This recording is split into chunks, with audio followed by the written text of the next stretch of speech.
Good evening, everybody, and welcome to Minions of the Zoo Night stream. Thursday edition, I am your host, Prospero, and minions joining me this evening are Blind Press. Hello. The Gap Tock. Bonsoir, mes amis. The Harry Channel. Good evening. Sanguine Mathghamhain. Good evening, all. And great friend of the minions, DrFunctional. Oh, hey, that's me. Hi. That's me.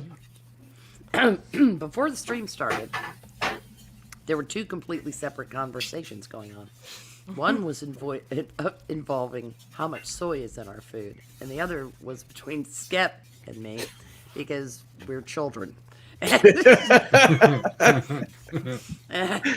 because Harry spoke the word plastics. And I said one word, plastics. That is a line from a movie called The Graduate. And if you haven't seen it, watch should. it. You should. Yeah, it's entertaining as hell. In A better parts. movie than a car. Yeah. It's dated. That's one thing you'll notice. But if you can wrap your head around the '60s, man, watch it. Yeah, because at its core, it's still about the human condition. Yeah, it is. And Dustin And horny Hoffman. teenage boys. And horny teenage boys. That's half of the human condition right there. I was going to say, well, that's good for any decade. Where they come from. And they most absolutely of the chafing stunning comes Anne from that. Bancroft. It's rather important for the continuation of the species. That's why we have synthetic lubricants, Harry. It's just, Plastics. I could synopsize the movie by saying it's like Guess Who's Coming to Dinner, except it goes horribly wrong. But Yeah. it's Boy meets girl. Boy meets girl's mother. yeah. Arrgh, cougar. Mayhem ensues. Mayhem ensues. Yeah. Cue the Pornhub music. Actually, no. Let the follies begin. Well, that's what got us here. I had tripped over an old Dick Cavett interview with Paul Simon when he had hair, long and looked like a little troubadour, and He was not a member of Hair Club for Men back then, by the way. no, Yeah. he wasn't. I've never seen Dick Cavett. No, not at all. Your logo says nothing at all about whether you've seen Dick Cavett. But I also don't watch anime. Sorry. Yeah, in the course of this interview, how songs come to be came up. There was a whole discussion about Bridge Over Troubled Water, which was kind of precious. But the song Mrs. Robinson, which is from The Graduate, composed for it. Actually, it was not turned into a hit until it was released as a single after the movie came out. It didn't become a hit. And how Paul Simon wrote it kind of on the fly. But that would explain if you hear any strange conversations about plastics tonight. And Skep Or and I references. giggle like children. It's just because there is a I line. loved Mean Girls. I don't know what you're talking about. Well, there's a line in the movie. It's one word, son, plastics. Mhm. Okay, Sanguine, it sounds like you work in a factory that makes nothing but steam. He's cooking. Yes, know. just tossed peas into my pan. No ticky, no shit. Because he's rude. He's rude. Actually, Harry, that is a pretty good description of the engine room of a ship. It's a factory that makes nothing but steam. What a pleasant environment. Oh, let me tell you. Really opens up the pores. You have no idea. And clogs them with oil. No. I have enough of an idea that when I had a chance to try to go to the Naval Academy, I declined politely. So. My dad's a Naval Academy graduate. Is he? He was a freshman when Jimmy Carter was a senior, and Stansfield Turner was senior. And that's when they had those long ships with the really big sails. They had paddle wheels. And backup oars. Just in case. Yeah. Guy banging a drum. To Valhalla! Why does he get to bang on the drum? Because he didn't want to work. He And just they- wanted to bang on the drum all day. And they sent Nice. and they sent all the newly minted ensigns to the front of the boat to go, ah. No. The Come from ensigns are behind the ice. for any Navy people on the stream. The ensigns, of course, are in the back. Yeah, I know. That's that funny looking flaggy thing that hangs off the back of the. that It's ensign. called the ensign. Yeah. Yeah, thank you. Same root word as insignia. So, On scene. Where were we? in other news, All over the place. We were all over the place. Yeah. I titled this, hey, it's welcome to the squirrel stream. it's only money, but it's not really going. It's too depressing to talk about Biden's tax plan. How about AOC's $10 trillion infrastructure plan? Yeah. $10 trillion. 10 trillion.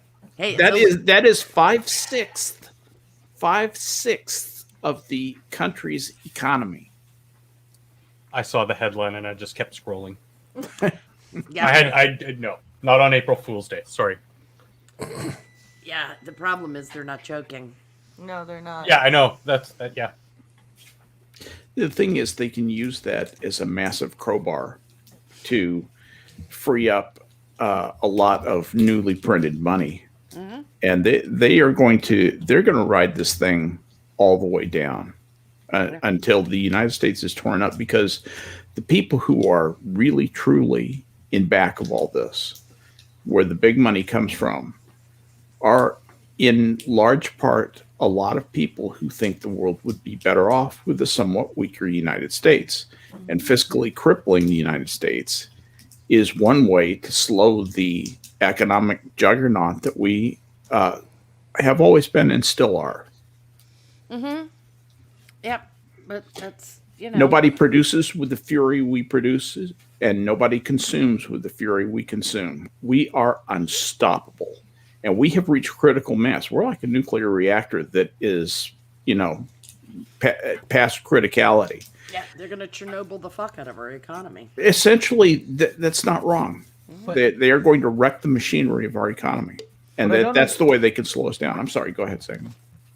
What I don't understand, Skep, is the bigwigs who are benefiting the most from the American economy, and by in part the government, like with lots of money for these industries through that 1.9 trillion stimulus or whatever it was.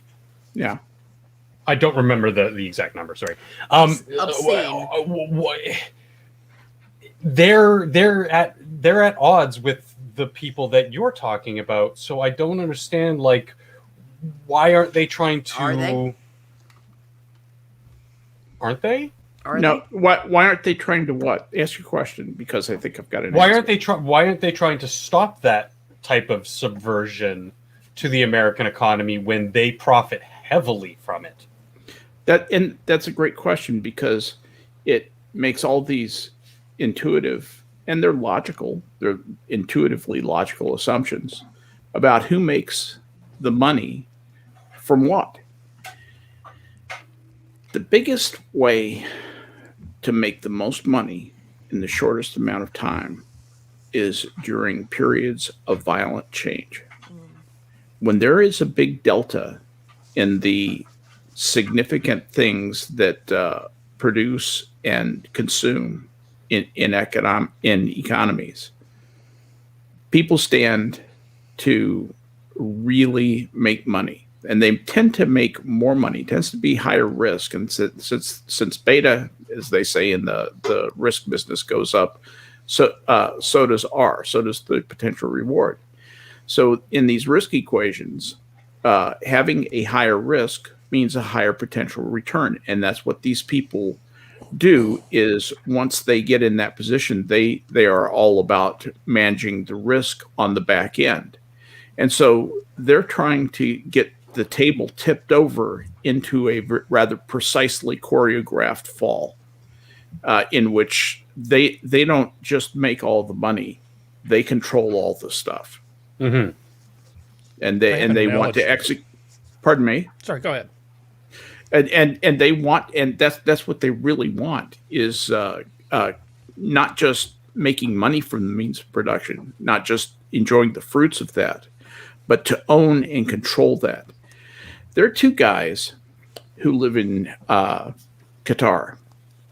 They are the two guys who have ripped off the UN and the United States. They took $190 million in cash from the United States over a period of about 3 years that we sent to Palestine.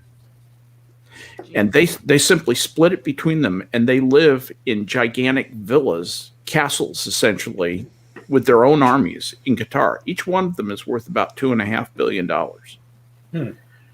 These are the guys. It's the billionaires you don't know about. The guys who, in Billy Crystal's immortal characterization, said, "You want to try rich and famous? Try rich first and see if that doesn't cover it." And that's what they did. And they controlled a small government. And they said, I think we'd like to see what happens if we tip over the apple cart. I think a whole bunch of apples are going to fall out. And it will. It'll be short term. It will be, they will get to exercise a tremendous amount of control. They'll have a tremendous amount of discretion over a lot of things. Long term, it will be ruinous and will set nations all around the world back 40 or 50 years, maybe 100 years. It's hard to put a time to it. How long it will take them to recover, but basically several business cycles, at least several long business cycles. Have any of you ever read the book Fitzpatricks War? Heard No. it, but never read it. And what you're saying very much reminds me of the Timerman in Fitzpatrick's War, Skep. In the book, I'm surprised the Canadians haven't read it because it has the Yukons taking over all of North America. And the way that they did it was they had these people that were able to develop a device that went beyond just a standard EMP, because it didn't just kill all electronics. It was able to brick combustion engines somehow. Oh. Well, all right then. So they hit the US with the device, took it out, the Yukon steamed in, murdered everyone in the capital with axes, took complete power. And the Timermen, ever since developing that first device, have been orchestrating small collapses as the Yukon Empire would grow. It would have this rapid expansion phase, and then it would have the standard maintainers come in right afterwards. And after the maintainers, normally you end up with the people that kind of let things slide. It's much the same idea as was expressed in Foundation series, where you have the degradation point. And they would wait until the degradation point is just starting, and then they would initiate another calamity. Oh, okay. That would spring it straight into another rapid expansion because of when they hit it and how they hit it. So they would select the leaders, and they would just get it right then. And Okay, so bringing the general points of this plot back to our discussion. the orchestrating of the collapses in order to benefit from them and believing that you can control okay, them. yes, I saw okay. exactly where that was going. All right, Yep. now I understand. Now I understand. A follow-up, because I understand what you're saying, Skep. So is it easier for the people who have the power? I'm using power in lieu of money because I think power is more apt in this. But who reside in the shadows and who don't have that fame, easier to manipulate and give them an edge over the ones who might be on the side of Western values, American values, who have power but who are maybe famous, like Donald Trump. I would say so. Yeah. Okay. So he's already at an like someone like him Yeah. is already at a disadvantage from, say, a Qatari billionaire. Well, I say that the Qatari billionaires are typical of the group of people who. Yeah, I'm just using them as a metaphor. I'm not saying Yeah. literally Trump versus this guy. I'm just saying those Right. kinds of ideas. And here's the thing: those shadowy billionaires, I'll just call them that, view the opposition as fragmented and to various degrees compromisable. So they say, well, even the liberal Democrats, some of those people will be against us, but they can be bought off. Mm-hmm. People like Donald Trump, who aren't owned by anybody, are a larger threat because he's, essentially a maverick, and we don't know what he's going to do, and we don't know how to make him do what we want him to do. People like the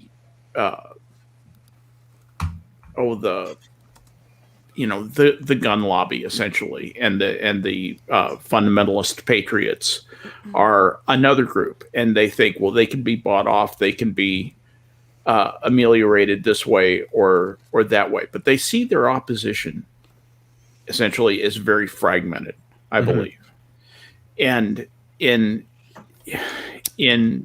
not having an opposition that can unite and face them, they feel like the mission's coming along very nicely. And I'm not sure I disagree. Well, look at who's in the White House. Well, and it's not just who's in the White House. In point of fact, Skep, you're right. They don't just feel like their opposition is fragmented. Their opposition is. Well, yes, when I say feel like, I meant they recognize that the opposition is fragmented. It's very fragmented. It's probably the most fragmented it's been ever. Right. There's no strong patriotic, we're all on this side or that side, in spite of, the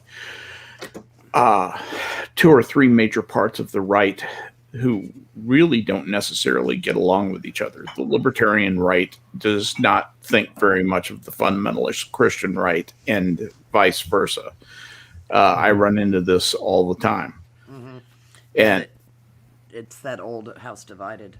Yeah, very, very much so. So anyway, that's just my 2 cents. I didn't want to take over the discussion, put in a rant. No, you've given me quite a lot of perspective to my question, so thank you. Yeah. Going back to the business about I believe it was the original with the billionaires. Harry, you started to interject. I have several thoughts on this. This has been happening sort of in real life on micro scale for a long time. There's only a handful of ways you can really make money. You can either work harder, you can make a better mousetrap, you can, which basically includes entrepreneurship of all different sorts. Or you can get the government to game the system so that you make money by taking some kind of advantage that is kind of unfair. Usually a transfer payment. Transfer payment, not civil asset forfeiture, eminent domain, just various things like that.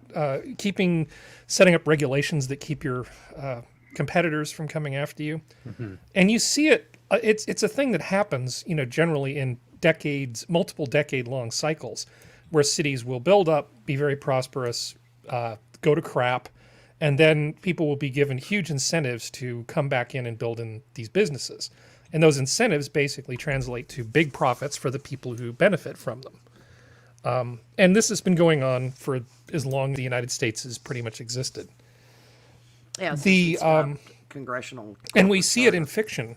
We see it in fiction all the time. You go into like the DC universe and why is there so much crime in Gotham City or Star City or whichever city?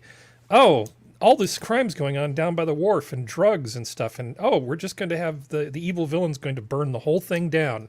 and then build like a shining city for rich people with condos and townhouses and Trader Joe's and Whole Foods, and it's going to be great.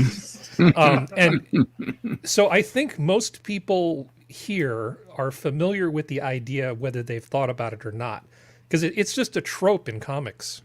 It happens all the time. This is the master plan. Bond movies, right? You go back to, what was it, View to a Kill.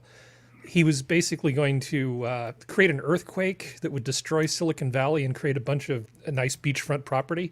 And so he was buying up all these poor properties so he could basically benefit from it. And that was Christopher Walken's character. Yeah. So I think everybody, whether they realize it or not, is aware of this general trend, but you just can't see it through the fog of war that's going on, right? So Skep talks about these shady guys in Qatar, and most people probably don't know who they are. I didn't know who these two guys were. I mean, all sorts of things happen at Bohemian Grove that mere mortals like us, unless we work food service, are never going to know about. Nice aside. Yeah, I've heard tales from people who've worked there. Anyway, the careful listener of Harry is often rewarded with little nuggets like that. But yeah, it's a thing that will happen. I don't think that they necessarily want to hobble the U.S., but I think in the creative destruction with a lot of government malfeasance, there are some people who stand to be rewarded handsomely for backing the current administration. Now, and then, of course, we're using the immigration, reducing the voting age thing, getting rid of, having very different standards for being able to vote versus, say, buy a gun. Which I was mentioning in the last stream I was on, the Saturday stream. It seems to me that if you asking somebody to have an ID disenfranchises them, isn't gun ownership also a right under the Second Amendment, and you're just disenfranchising those black people that supposedly can't find their way to the DMV? Just check. No. Yeah, because that was about ownership of muskets. That only pertained to muskets. Rosie O'Donnell explained this. How many muskets can I have? One. And it has to be at an armory.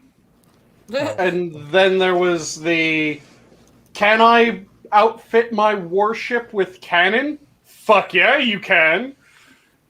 In the early days, which I still goddamn love that was a thing. Someone requested the ability to outfit their warship that they had purchased with cannon, and the government went, yeah, why are you even asking? Yeah, you can. Warship, go ahead. Yeah. So I have a Do you question. not understand the shall not be infringed and rights to bear arms?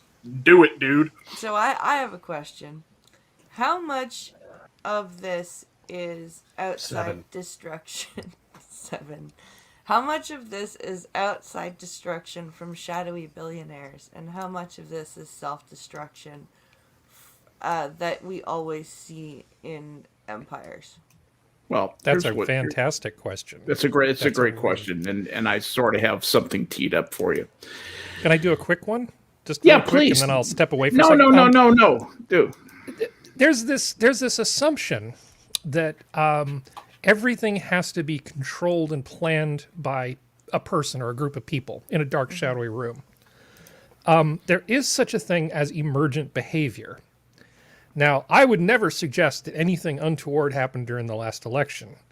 However, if something were to happen, not on YouTube anyway, it would quite possibly be emergent behavior, meaning a bunch of people without coordination, based on sort of these themes that were circulating around, may have chosen to take similar action, which coincidentally reinforced other similar action. Yeah. There is such a thing as an emergent thing. So a group of people who are not colluding with each other can actually create a circumstance. Yes. So I think I'm not saying that's definitely what's happening. I'm just saying don't limit your imagination to only scenarios that require a room full of cigar smoke. That's all I'm suggesting. Well, that's what I mean, because you see a whole bunch of infighting and similar behavior from people who don't even know each other. And you see a lot. It's similar when you see like somebody if you see like a small town, and this is a dark example, but suicides in a small town. Pattern that, if somebody kills themselves in a small town, they worry that there might be a suicide spike, or like if it happens in a high school or something, they may be worried about the other students doing, like, and it really does seem like a lot of what's going on in a lot of Western countries, like not just the U.S., but in a lot of Western countries, there seems to be a lot of self-destruction going on. I have a really easy example, and then I'll go work on bread for a few minutes and stop talking. If you look at things like ecoterrorism, eco-terrorists are not, it's not like not Jeff Bezos. What's that guy? The super old guy that funds everything. Soros. George Soros. Thank you. It's not like George Soros goes out and he gives checks to people telling them to become eco-terrorists. Yeah. All you really have to do is just get the message out there that there's some sort of existential threat. And a percentage of people will act accordingly based on the stimulus that you provide. Yeah. And then depending on how successful that is, it ends up just being a bunch of people with spikes and explosives and patchouli oil and free love in the woods or something. They think they're like Ewoks or whatever. And, but you understand there's no direct connection between the people spreading the story and the people actually doing the thing. It's just, it's almost, like I say, it's an emergent characteristic. And like you said, if somebody does it and it's successful and they become famous, then that takes other people with certain psychological predispositions or predilections, whatever, to just sort of follow the same sort of behavior. You get a lot of copycat, and it just picks up its own sort of momentum. And none of these people are talking to each other directly. Well, to a certain extent they are, and to a certain extent they aren't, because the press accepts NGO handouts as gospel and reports it as such. But, I mean, we don't have a press that's looking into anything. So as far as panic porn that you can drum up about the environment or other things, it's not so much that it's a coordinated effort, it's that you have kind of a lockstep thought bubble wrapped around most of the media and most of these organizations. They're very much on the same team. To the extent that the press, their language is clearly scripted. Because you turn on CBS, they use the exact same phrasing as NBC uses, as ABC uses, and all of their affiliates. CNN and MSN, and all down through their affiliates. Have you Because ever there's only heard? 6 major sources for news. Yeah, have you ever heard them explain why the similarity? Yeah, they get it all off the same wire. That's the actual explanation. They're not that truthful. No. That's not what they say. They say there are only so many ways to say the same set of facts, and that's what we report is the facts. But, Yeah, but And they do it then identically. by then I'm projectile vomiting to the point where I can't hear the rest of the explanation. Yeah. Yeah, because and I mean, we know when it comes to climate science, that was in italics. The amount of bullshit Sort of science. that has been pushed out into what people view as public knowledge now Yeah. is extraordinary. And the very carefully crafted language from many, many different angles. It wasn't just like a Soros-funded group, but any leftist-funded group. Yeah. Yeah. Was all and they began using the language of the Inquisition. The climate change deniers. Everybody started. It popped up, and then it popped up again, and then it was everywhere. And I mean, I remember seeing that phrase come into being and thinking, what the fuck is the matter with you people? You know, this sounds like there is an auto da fe, and that if I don't follow What makes you think there isn't? articles of the faith, that I am going to have to scourge myself in public. Which is so. Yes, Harry, it's you can spark the panic in some people, but it seems like the press is the contagious mechanism, and we know that they have a dog in this hunt. The major media corporations are owned by people who have a stake in all of this. So I don't think it's as benign as, not that you were painting it as purely benign, but I don't think it's as coincidental. You see, it's not just news media either. It was in popular culture for how long?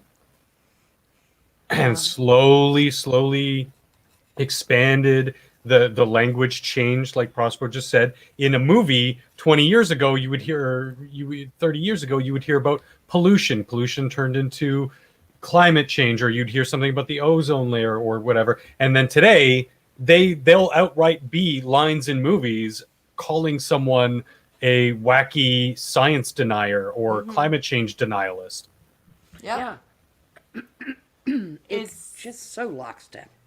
Well, and we also have to remember that we have something that we've never had before, and that's social media. Yes. Yeah. And we see people that we don't know saying, like, there are so many people with the same crazy ideas that can find each other and go, oh my god, you're right. Oh my god, you're right. Oh, I know, we're all right. Ah. Flying their freak flags all over Twitter. Yeah. And I'll agree with Harry that it is an example, in some manner, of emergent behavior, to the point where the one smaller part is influencing many other parts who don't know each other. But I do believe that the system does rely on the lockstep parts. They one arm might not directly talk to the other arm, but they're both feeding into the end goal. Yeah. Well, when you bring up Soros, I just have to say media matters. Okay. Media matters. He's got his fingers in that pot. Oh, he absolutely does. And he absolutely does. Media But matters might as well be the spiritual godfather of almost every single fucking talking head in the media right now. Save the conservative media. And there's few and far between of them, and a lot of them are hysterical chihuahuas like Sean Hannity. Yeah. That's the unfortunate part about that, is that there doesn't seem to be any sane media anymore, like news media. Well, there's plenty of sane, but they're just, the opinion media is getting all the attention. Yeah. Or in the case of CNN and MSNBC, their entire ethos is opinion media. Yeah. I have a quick thought here. Well, I have two thoughts, a quick one and a not so quick one. The quick one is just a rhetorical question. How many people here have known a journalist who successfully transitioned to another career? Oh, I mean, I know it can I've happen. known a journalist. Tim Pool. I know of one, and she had a master's degree in journalism from the University of Georgia. And she could not write two coherent sentences together. They just passed her through all the way through a master's program. Like shit through. And when she finally got canned by like her fourth newspaper, she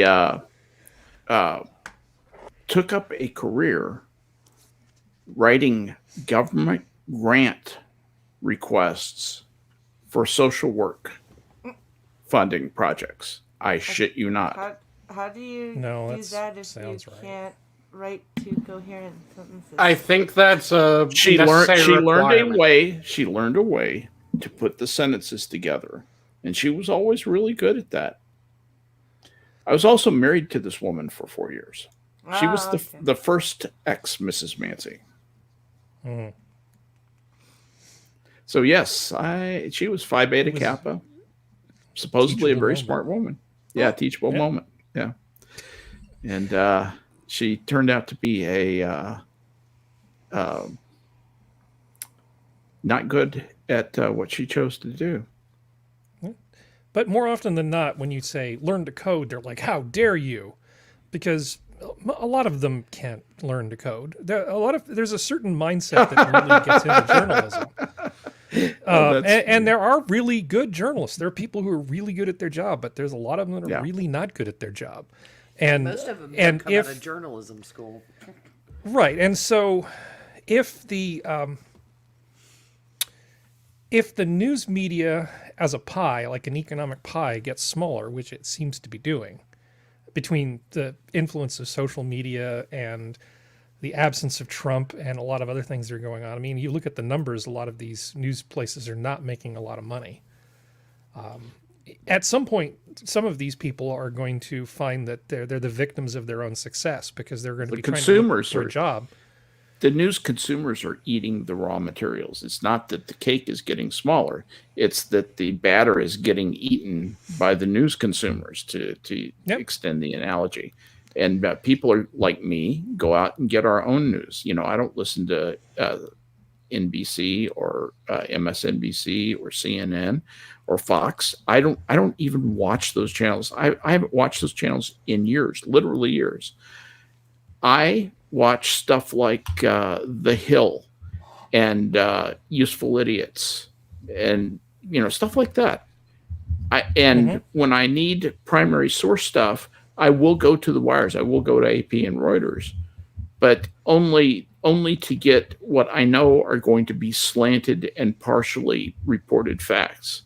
And I know to lurk around, and that's why I spend a lot of time on Twitter, is sometimes you can get this kind of mosaic put together of what's really going on based on what different people find out in different places. It's kind of a composite picture of the news by mosaic. Well, that's what everybody has. They have a composite. And so you wake up in the morning, you're surrounded by information. You don't know if it's good information or bad information, but you have to have a process. Right. And so how do you decide that in the cycles between heterodox and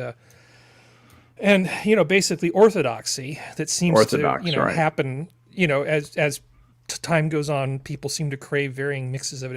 It's like a social business cycle.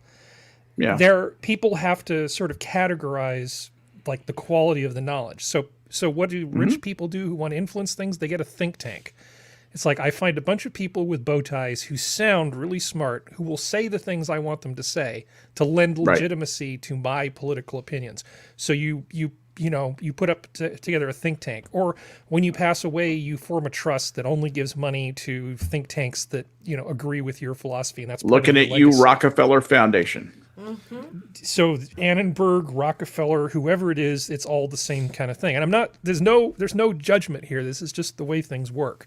The press, to varying degrees, has some kind of gravitas, right? So there's the press, there's think tanks, there's academia. So the academy has a certain amount of gravitas, and that kind of ebbs and flows depending on a lot of stuff. So people always have these things. Don't you take ingredients from the each easy one? Don't you take ingredients from each one of those and kind of stir them into your stew? Yeah, you take those ingredients to stir them in to create the dish that you want to basically present to people and go, Orange Man bad, or but Skep, why would taxation good. Hang on. Keep going, Harry. No, it's just I'm just trying to look at it's like talking about economics. You can talk about microeconomics, you can talk about macroeconomics, and then you can talk about what that sort of transition is between the two. How macroeconomics is basically just the collective behavior of individuals, right? So it's important to understand people's individual motivations, but more importantly, it's how do those individual motivations turn into big macro scale effects. And people with a lot of juice can influence the process through the ways we were just talking about. You can buy a newspaper. You can start a think tank. You can create an endowment to a university. There's things you can do to shape what the official truth is. And I know this is kind of cynical, but we all like to think that there's just this marketplace of ideas, and we walk in as these informed consumers, and through the power of our sheer logic and awesomeness, we make good decisions. But most humans make terrible decisions. No, that's actually just me. It's me too, Skep. But I gotta disagree with you, Skep, because there's this one show. It's called Reliable Sources. It says it in the title. Why would you need to go anywhere else? Yeah, it's Fair enough. like When you claiming put you it have that big way, God, it's utterly convincing. You have to love. You have to love the defined virtue of that type of show. The broadcasted virtue. If you have to broadcast your virtue, you probably don't possess it. Well, Fair and balanced. I always call that exactly defined virtue We're because fair and balanced, asshole. they will then point back to it and say, no, see, this says I'm good. It's in the name, so I can't be bad because it says I'm good. Yeah, And it's you fine see for the this, days of and most 60 people minutes. don't have time because it's just so much noise. Yep. And you see this So with they surrender. Yeah. you see this with scores upon scores of different things, from Antifa to goddamn the various bills that get passed, which have really horrendous shit hidden in them, but then they're named like the Love is Love bill. And you're going, okay, that sounds innocuous, and you look into it Why are and we giving $250 million to India for squirrels? Yeah. it becomes, the Love is Love bill. So if you start trying to argue against that, why are you against love, man? That's what the bill is about. It's because no one in Muncie can make a decent squirrel curry. And Just then saying. when you look into the bill, it's, we're going to decriminalize screwing someone who's 12 years younger than you in any area. And you're going, so a 24-year-old can screw a 12-year-old. Yep, that's what the law will be. That's horrendous. What do you have against love? Fuck? I have nothing. I have nothing against love, but I have a great business idea, and I know how to use the government to make it work. You know that video of the kids of the coyotes dropping the kids over the fence, like they're taking little kids and just going, "Here you go, boop." Did you see that? Yeah. No. Okay, Yeah. so there's video of night vision video of the coyotes just taking little kids to the top of the border fence and then just like holding them over the fence and then dropping them and letting them kind of hit the ground like a sack of potatoes. Mission accomplished. Jesus I moved this Christ. kid across the border. What we do is we just say, don't you care about children? If you do, the government should be required to place sparring mats or yoga mats or something on the other side to catch the children that are dropped by the coyotes. And then I butter up somebody with some campaign contributions to get the exclusive government contract for child safety mats for our side of the border wall. And then, and I can charge extra because I have an exclusive license because the GSA schedule is pretty generous. Ground-mounted spikes so they don't get away so fast. Jesus Christ. The mats or the children? Well, I have a feeling that, but this is terrible. I mean, it's pretty shocking because they're dropping these Some kids of the from a pretty children good are height. probably named Matt. Yeah, they are. They're, So nobody has seen this but me? Oh, And gosh. these I have. I saw And it. these are like little kids, I bet, too. Yeah, one Yeah. I saw, they claimed they were 3 and 5. What I don't understand is with the broad scoping reach of the internet in the modern age and the ease to see some of this stuff that's coming that's being hidden in these bills and the sheer corruptness of it all, there hasn't seemed to be any shift to push that away. Because every time somebody speaks out against it, there's a bunch of dumbasses that refuse to believe any evidence that. Well, BP, I think it's simpler than that. Like, the Ferengi, you want to become the exploiter. You start off as the exploited. You just want to be the exploiter, and maybe is it maybe this pipe dream that the common person thinks? Yeah, one day I'll be able to exploit a couple dozen people for my own benefit. No, I think it's general stupidity. I really do. Yeah. I honestly do give people a little too much credit. There are far more stupid people in the world than there are intelligent people. And when the intelligent people start presenting evidence, and it could be as straightforward as possible, but the saying "you can lead a horse to water, but you can't make it drink" is very apt in this situation. And again, and they cling to their cognitive dissonance, like that's exactly what I was like thinking. a security blanket. You can lead a whore to water, but you can't make her think. And if you look at the names of a lot of bills and what the bills are stated to be for, you're getting ever closer to the mini love. What do you have against love? Fuck you. Yeah. Well, wait. It was Sanguine. What you're talking about is something in political science that's referred to as strategic obfuscation. Yep. It's actually a time-honored technique, and it goes like this. The classic way that this is taught in a poli-sci course is the guy comes out and says, "Are you for the death penalty?" And no, the guy says, "Are you anti-crime?" To the reporter goes up to the politician who's running for office and says, "Are you anti-crime?" Yes. Well, are you for? So then that means you're for the death penalty. No. Well, if you're not for the death penalty, you can't be anti-crime. That's the classic strategic obfuscation, and that there's so much of that has gone on that people don't have sharply defined positions anymore. At least that's what I'm finding. The boundaries around them are smudges. There are no sharp boundaries. There are no sharp places where people say, I'm on this side of this line and not on this side of this line.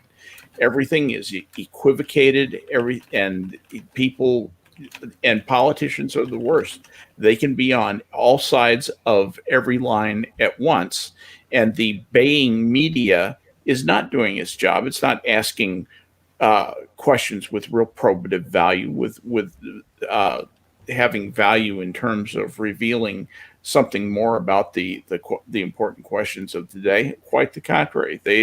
They're just baying, looking for the next killer quote, the next gotcha moment, so they can sell clicks. And that's sub-optimization, another classic concept. Where they are doing the thing that gets them some immediate gain at the expense of longer term, wider benefiting possibilities.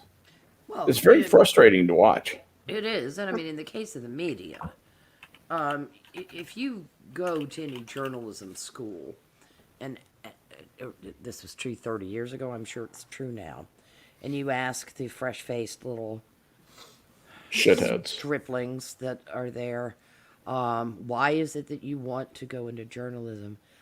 I want to make the world a better place. Okay, that's great. That's go wonderful. Plant some fucking trees, Doris. Yeah, go yeah, do something else, Doris, please. But the noble goals and all that. Yeah. When we're 18 years old, a lot of us think that we'd like to make the world a better place. And we pick different mechanisms by which to do that. The problem with making the world a better place is if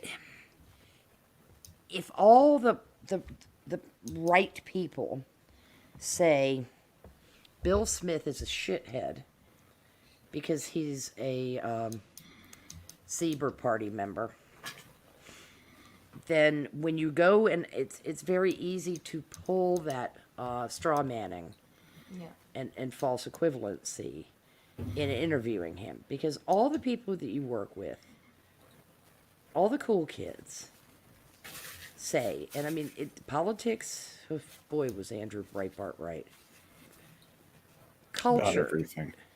Culture in the milieu in which we all move, our office environments, our school environments, all of those play an enormous, I mean, they just play an enormous part in forming our opinions, because nobody likes being the outsider.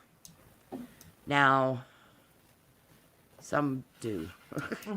They're always iconoclasts. They're always the people like George Carlin, you know, for example, who was like, look, multiculturalism might be fine, but what is this people of color shit?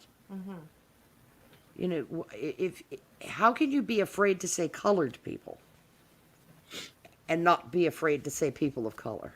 Well, you see, the other side has black on one side and white on the left side.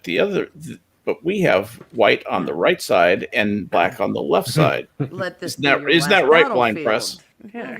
Well, after using colored people for about the 6th or 7th time, I got a ban on Facebook. So. Well, but people of color. Yeah. No, I know. Is perfectly fine. Can we say people of colored people? I don't know yet, because That'll be the next evolution. Popcock? we're reaching the point that voluntary segregation, and then asking schools to place their, as much as they have legalistic imprimaturs on it, where you now have whitey can't live in any of these dorms that are set aside by people. Stanford has a segregated graduation. Yeah, but the thing is that this time they willingly walked into the room that said colored only. And see, and I'm wondering, you know, as they all stand around and look at each other, how much diversity they're seeing. You know, it's like an all-black cast of blah blah, and somebody will say, "This is the diversity we need." You know, I have the And feeling it's like, but there's no diversity there. Goebbels in hell is looking up at them and going, "Nice, Wow. these guys do good work." Jawohl, these people know exactly what we are talking about. Well, Yeah. Sun Tzu tells you to understand your enemy. So the people that have always claimed to be not fascist in adopting their own fascism of speech policing and terminology policing, you know, it was the slow march through the institutions took place with that crap. You know, the first bullshit about PC started showing up in the 1980s. Yes. And it relied on, use a term Dick Cavett used in an interview, the blue noses, bitching on both sides. You know, that it's the moral scolds. Yep. Yeah. There were always moral scolds on the right. You know, don't tell that joke, that's profane. Don't tell that joke, that's blasphemous. Don't tell that joke, it's got a dirty word in it. Somebody might be having fun. You know, Thank you, Karen. Bunch of fun fuckers. And then the left was like, ha ha ha, hold my latte. Yeah. And now they're like, not only are we going to tell you can't say it, we're going to fucking destroy you for having said it 20 years ago. There is a woman, there was a woman on TikTok who made a video saying, women be polite to men who hit on you, or something like that. Her husband got fired from his job because he made a video saying that this 97% of women will be or have been raped statistic is bullshit, and most of he said most of you women are the only trauma you've ever had is you got sent a dick pic you didn't like, and you're acting like a real victim. Stop it. And somebody sent that to his job. Let the reading commence. Many people complained to his job and got him fired. And now there is a celebration on the left side of TikTok about this guy getting fired.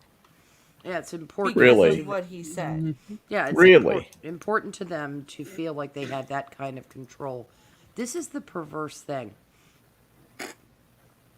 They're ignoring the people who have actual power and control. They all think they can be part of the game. I have seen people go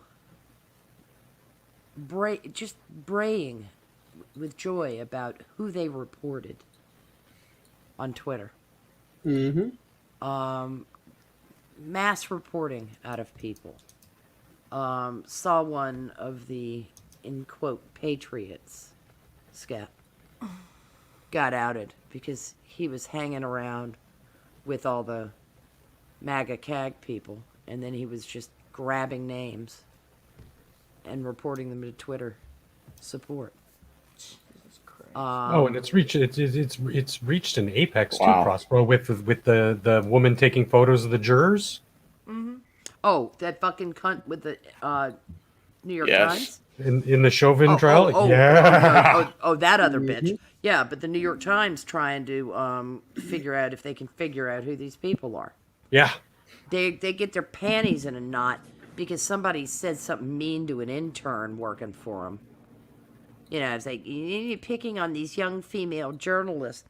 Honey, if you're such a thin-skinned little puss, Probably the wrong profession. you're in the wrong profession, especially now. Meanwhile, I know like a friend of mine in real life who lives in like a small town near me, and there's a man who is of not white persuasion, shall we say, and he's bothering the young girls. And bothering enough young girls that pretty much half the town is up in arms about it, and the police are involved. And the other half of the town is full of white guilty people who are willing to defend a possible pedophile because, God forbid, you point out that a not white person is bothering underage people. Well, a non-white person cannot commit that crime. That the entire scale of the grooming in Great Britain was solely due to fear of accusation of Islamophobia. Yep. That's absolutely right. No, it isn't. It wasn't so. Yes, it was solely due to this. Yep, That quite right. drilled down It got into it. le- yeah, The it slut was asking for it. We knew she was trouble. They're from. You have two things going against those girls: Yep. classism, which is a big thing in Britain still, Yep. and they were from working class families, predominantly, and the fear of being labeled an Islamophobe. Now, the mouthpieces who ran around like Pajama Boy and Jim Chowdhury, shooting their mouths off about Islamophobia. That fucker actually ended up doing prison time for making terroristic statements. It was about time. But I mean, it's just absolutely disgraceful that the police are afraid of tripping up. And now that you have these diversity and inclusion officers Yeah. wrapped up in everything, I mean, you've got them in the military. Also known as political officers. Yeah, absolutely. Absolutely. They look spiffy with Totenkopfs on their collars. Mm-hmm. I mean, the thing is, Gina Carano can afford to lose her job. Yeah. Because other jobs are waiting. She's a clever woman. And, I mean, Ben Shapiro was over there going, psst. Oh, she landed on her feet completely. Yeah. There are people who have the But means. hot women are always so oppressed. Well, what's also fascinating is at no point has she claimed she was oppressed, which is really to her credit. Oh, yeah. Yeah. Refreshing. Absolutely. to tell I you mean, the truth. the lesson to be learned from all of this is never say you're sorry and don't back down. Yep. Teaching If they complain about getting hit in the face, hit them again in the face.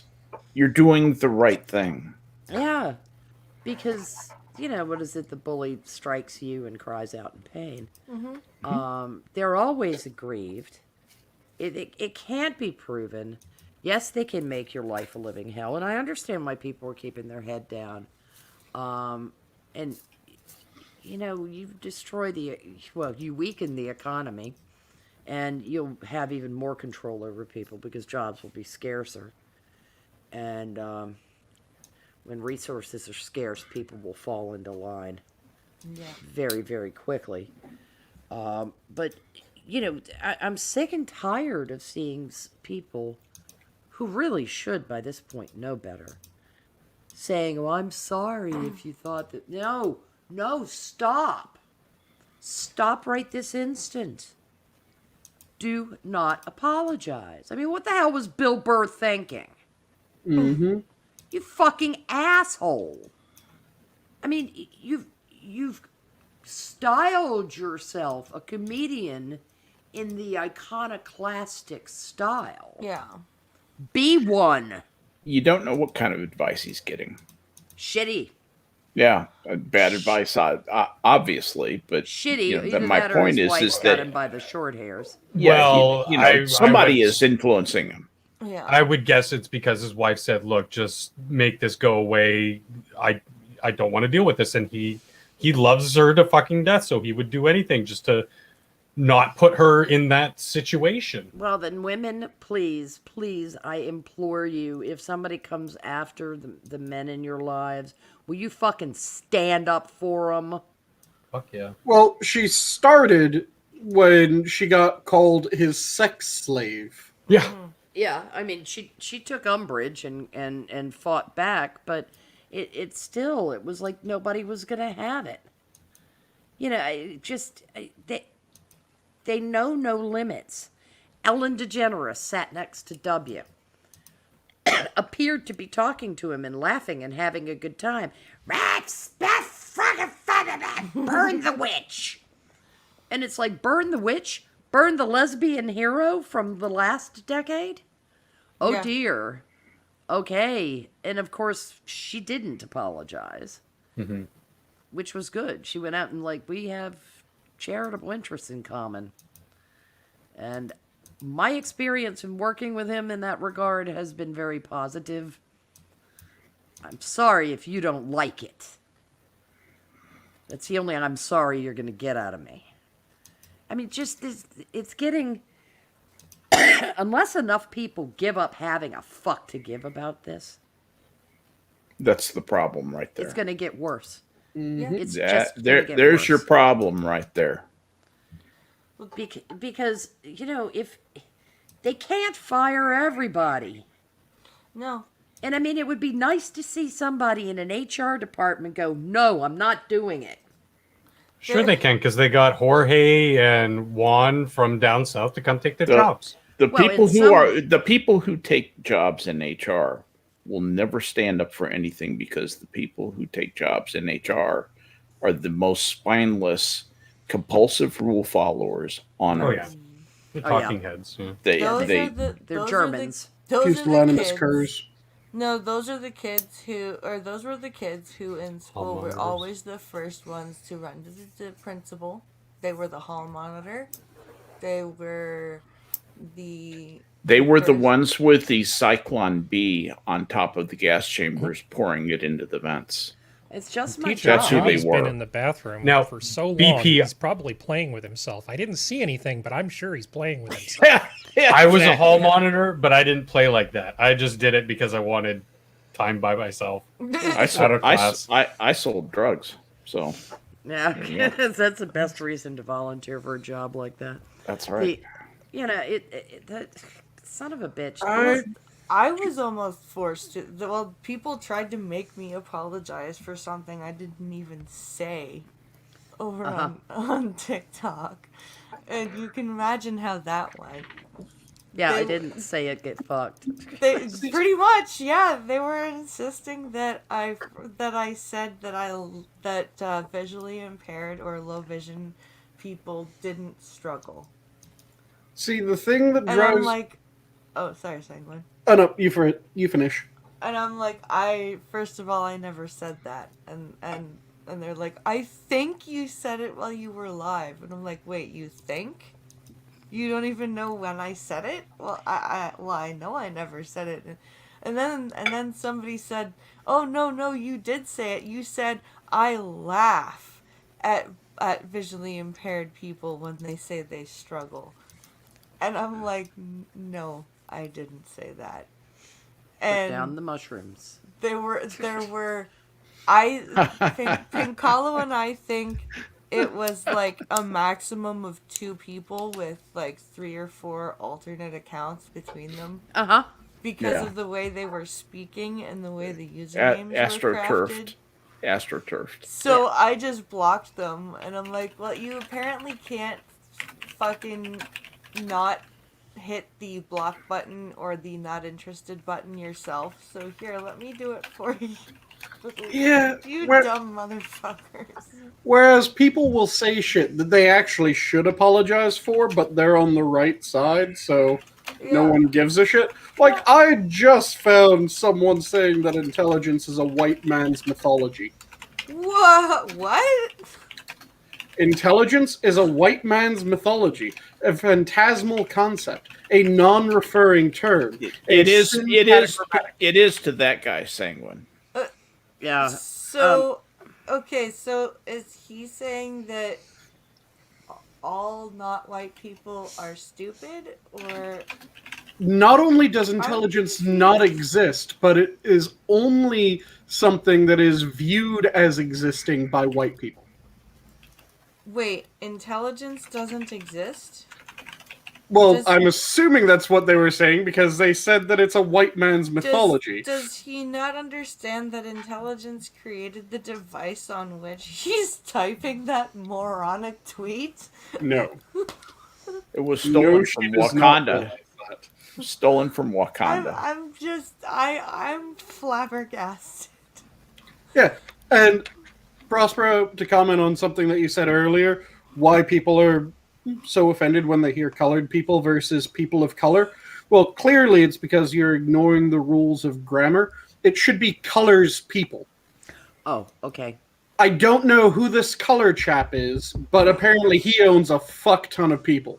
Yeah, I put up on screen for everybody to see Snow Pilot's comment about the entire mob is driven by the female conflict resolution model, not the male.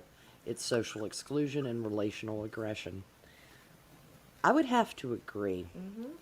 The culture has become increasingly feminized, which puts me in a quandary because I don't come from that framework. Not simply because I'm old and I am a adherent of the patriarchy, but because women suck at stuff like this. They suck. It's not just the feminization, but also the demonization of anything and everything masculine. Yep.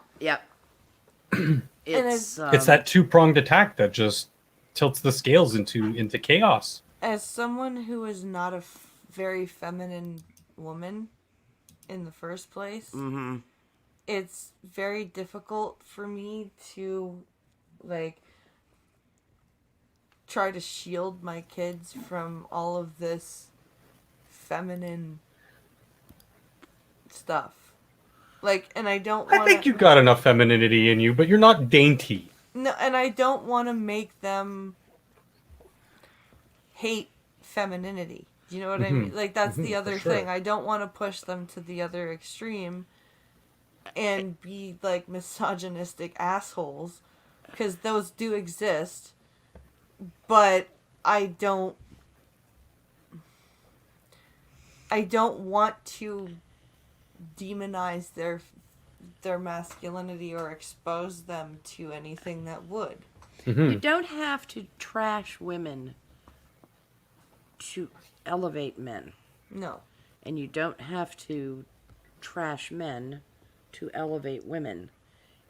Given the circumstance, the situation, what you're talking about. You know, that's what's happened is the jokes that women told around the bridge table have become a working philosophy. That men are dumb and stupid, and women complain about men because we don't understand all their social interactions, because it's not how we socially interact. There are very distinct ways that men act with other men from how women act with other women. And on that, not all women are backstabbing, catty cunts. No. A lot of them are, but and some of this is learned behavior. But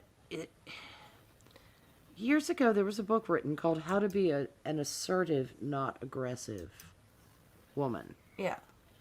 And it was an attempt in the second wave movement to teach women how to be assertive without being openly unpleasant. Now, it's hard to say whether Camille Paglia took that to heart, because she can certainly be quite aggressive, but there's a time and a place for aggression. And she tends to use it when it's warranted, from what I've seen. And assertiveness is what she pushed for, because, you know, she said, you walk down the street with your head up, with a quick stride, shoulders back, don't fuck with me attitude. See, the thing People don't mess with you. There is a way that you can carry yourself and a way that you can present yourself that says, don't even try it. And when a man walks by and says, hello, you don't fucking jump in his face. You just kind of go, smile to yourself, and just keep on keeping on. The You thing don't need to waste is your time with that. that the stereotypical boss babe and ban bossy style person has all the understanding of confidence and control that the average maximum security prisoner does. Yeah, it's a false view of a type of femininity. Yeah. And it's interesting because we're very concerned about what happens to boys without fathers. Very little said about what happens to girls without fathers. Oh, yeah. Girls. Well, I understand that, because the end result is not a wave of violent criminals. Yeah, but it's dysfunctional women. Oh, no, it totally is. It is just as bad for society, but I understand the immediate lens that people are focusing on that, because they can see an immediate, clear, concise, violent The effect. girls without fathers end up with the men who had no father. Well, no, those are the ones who are stunning and brave with 3 kids on their own in public housing. raising their boys as a revenge mechanism against their daddy who left. Yep. I mean, there are a lot of women with daddy issues. Yeah. And it's, I mean, big time. And it's... And some of them not even in the fun way. No, I don't mean she's going to do the crazy... She's going to do the cray-cray for you. They're toxic and poisonous bitches. They hate... I mean, Christ. You want to talk about that bitch that wanted to transition one of the twins in Texas? Yeah. Mm-hmm. Oh my God. That's some serious unresolved daddy. There's some serious hate in Texas for that lady, by the I way. bet there Good. is. She deserves every ounce of it. I mean, There I are think people who she's, want to burn that bitch at the stake. well, I think Seriously. she's mentally ill. I Yeah, mean, I agree with you. At least give her a trial by water just to be safe. yeah, Yeah, she has hyperkeratosis. She floats. Clearly. She's a witch. yeah, but no, I mean, I seriously, I do think she's mentally ill. Yeah. Well, that's what I'm it's- saying. Hyperkeratosis. Yeah, but more diagnosable in the DSM than that. Yeah. If it doesn't have an entry, it needs to. She's got, you know, I mean, that's a deeply disturbed person. We all have neuroses, and some of them manifest themselves in psychoses, I think. But wow, that bitch, I mean, that isn't just I hate my ex-husband. That's I hate males. Yeah. That My you daddy made me hate men. and she can't bring herself. She's got some checks still left. She can't bring herself to do it to both boys. So she called the most agreeable. Because even in identical twins, you're going to see some personality difference develop as they're getting older, and who's the more compliant, Yeah. who's the more passive. She called the more passive one. I bet you anything, people who knew those children could tell you who was the more outgoing of the two of them, and it's not the one that she picked. It's preying on weakness, perceived weakness. It's a child. I mean, they're very introverted children who grow up and become extroverts. That disorder should be dubbed Dr. Money Syndrome. Yeah. I don't know. I think it needs to be named for this bitch. Have a dual name, just like the Bose-Einstein condensate. Yeah. Yeah. Have it be the or Karen Dunning- Money Syndrome. Or Dunning-Kruger. Yeah, Everything needs more a name. like it. Yeah. But, I mean, that woman should not have a medical license. No. I can't believe she's a pediatrician. She's unstable. Clearly unstable. Because... But there are a lot of doctors who are nutters. I mean, I got to know 200 doctors very well. When I worked for Pfizer, I knew essentially all the doctors in Eastern Washington State. And you begin to realize, you begin to see things over and over. You know, you get a fairly decent database of doctors, and there's a significant number of one thing. There's a ghoulish streak in a lot of doctors, and another thing is there are some who are OCD to crippling levels, and yet another is they're just nuts. They're just strange, weird guys. Sometimes in a very destructive and negative way. And basically, when you have a doctor, what you have is a guy who got recognized for his intelligence probably in high school, and then he's trapped in a laboratory for the next 10 or 12 years. Okay, while he does his college and then goes through medical school and his residency and maybe a 1 or 2 year fellowship after that. He basically does not have contact with the real world. He has contact with other strange doctors. Yeah. And it's no wonder that a lot of them come out warped. I mean, we really do a poor job of educating doctors in the real world. And it's one area they almost need like a 2 year sabbatical where they have to go out and work as longshoremen or something so they can see what the real world operates like. Wait, is this why you said I'd make a good doctor, Skep? Pardon me? Oh, no. I said that you have the equipment to make a good doctor.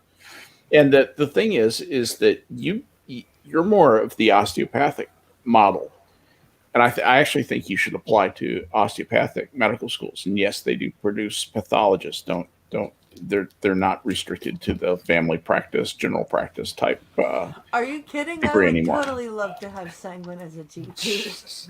But I like surgeons. They're pretty straightforward meatheads for most well, part. you know, if you think about it, a pathologist is a general surgeon of the dead. Yeah, So it's really kind of you can have some really cool business cards printed up. But what I was getting at was that Sanguine has gone out and lived real life, actually has some real world experience under his belt. And osteopathic medical schools love that shit. They love the 30-year-old first-year medical student. They want people with seasoning, they call it. And I almost went to TCOM when I was 32 years old. I almost enrolled in TCOM. I passed all the tests, was good to go. And I finally decided that it just wasn't enough of a career. I was just too old for the type of career that I would have wanted. And so I bailed on it and went back into computer science. Mm-hmm. So anyway, yeah. Sanguine, I've been meaning to tell you that. I really think you should look at osteopathy. Fair enough. And that's not a second-rate medical degree anymore. That you take your boards in the same room, sitting next to an MD, and you are in residency, like the John Peter Smith Hospital here in Fort Worth. They're side by side. Same at Parkland in Dallas. So top hospitals are doing, side by side residency. There's a recognition that yes, it's a medical school. Everybody needs to calm down. Mm-hmm. Yeah, it would be nice. There's only 12 of them anyway, but still. Yeah, but it would be appreciated. But yeah, If they'd stop being like, well, they're just one step above a chiropractor. Oh, fuck off! They're not. Yeah, no, they're not. They're actually one step above you, Mr. Allopath. Yeah. Yeah, they started a while ago separating themselves from their dubious start. Because at the start, they did have a very the fuck, and then they started going more into the realm of... So they're almost total allopaths themselves now. They do teach the sequence on manipulation, and it still is required. But they also require all the allopathic requirements. That's why it's an extra year. Yeah, and they stopped doing if we click your spine like this, it'll cure your cancer. Yeah, no, that was actually more chiropractic that was pushing that stuff. There were some wild ass osteopaths who thought that there were effects of spinal realignment, but they were known in osteopathy as crazies. And not a few of them were banned, particularly at Michigan State Medical School and at what's the mother of all osteopathic training, the one in Missouri, that one. You can look it up, Google it. It made me so sad that I knew I had she's still my friend, but she's very intelligent lady, has her own business, all this stuff, and she goes, I'm coming down with a cold. I'm gonna need to call my chiropractor. And I'm like, oh fuck, no. What? Mm-hmm. Are you serious? She's like, yeah, it totally lessens my symptoms. I'm like, no, it doesn't. It really doesn't. But okay. Well, in all fairness, I'm sorry. I have to say it's Kirksville. That's the one I was trying to remember. I just had to scratch that out. It's Kirksville. When you hear osteopaths talk about Kirksville, that's like saying Harvard. Okay. Yeah. To be fair, though, blind. If someone twists someone else's spine just right, all their cold symptoms stop immediately. That's true. That's very no true. More cold. No but more sniffles, coughing, anything like that. There's also no more life. Yeah. It's just a very permanent fix to the sniffles. But it's just like, come on, you're smarter than this. You really can't possibly think somebody cracking your back is going to make your cold symptoms less. Oh, no, it totally works. Oh, okay.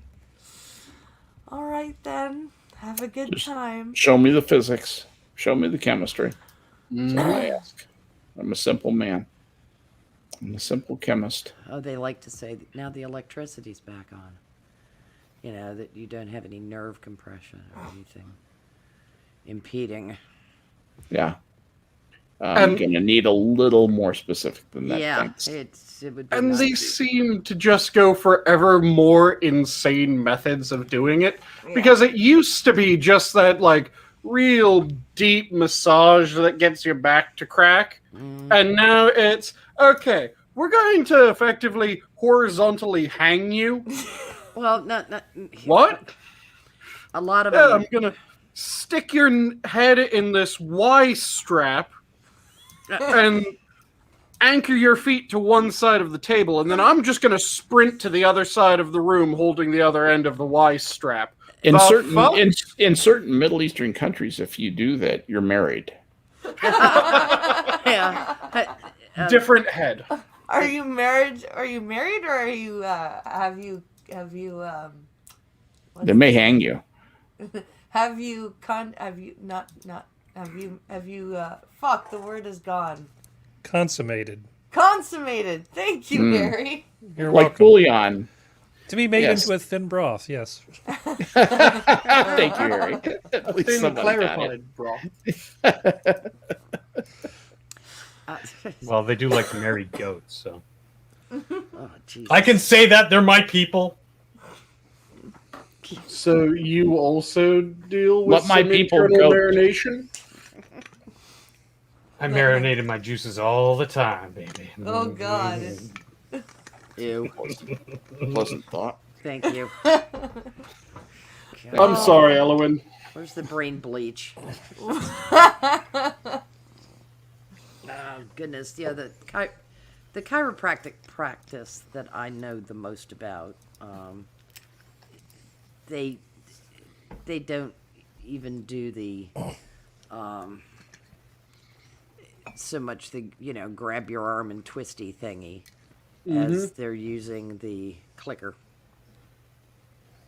down the spine. My mother used to work with a lady who lived and died by her chiropractor, and started her daughter when my mom was working with her was 18, but she told my mother that, oh, my daughter's been going to our chiropractor since she was a baby. Yeah, And I'm great. like, you took your infant to a chiropractor?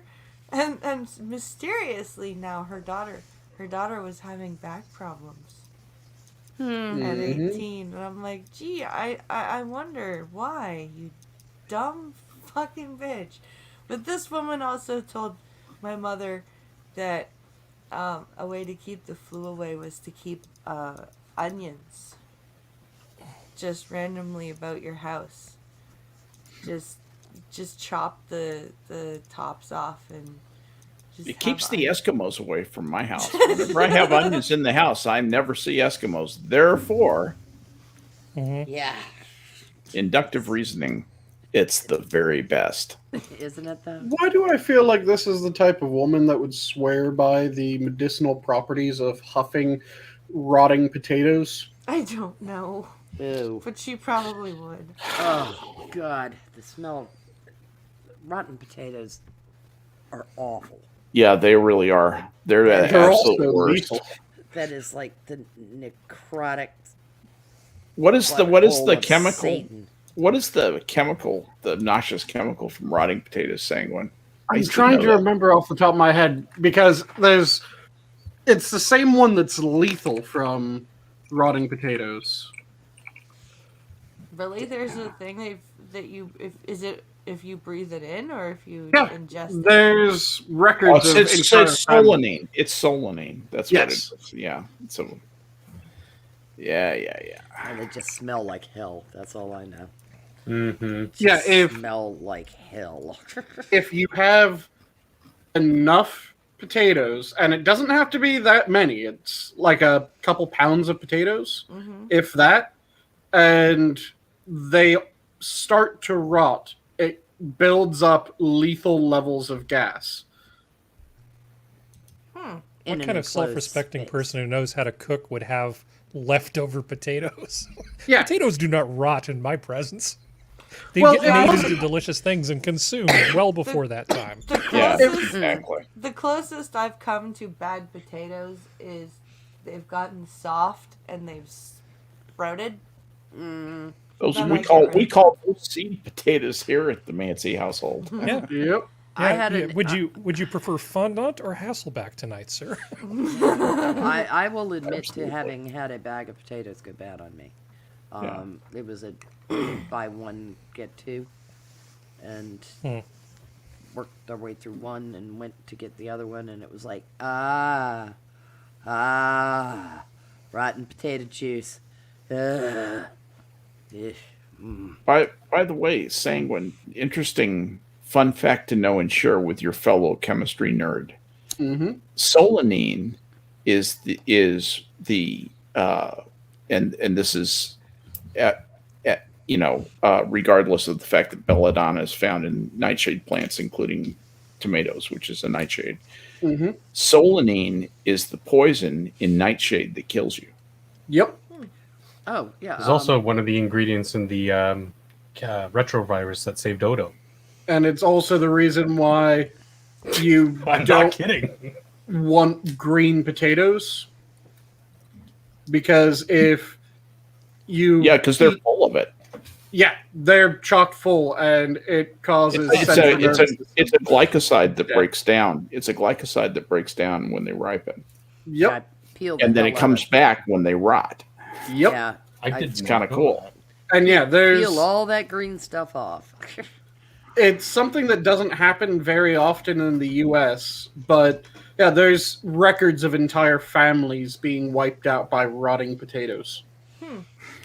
Yeah, Because they'll have them in their root cellar or stored somehow, and then one family member will go down to get something, and they'll be down there for a long time, so someone else will go down there to figure out what's going on. And they go to sleep.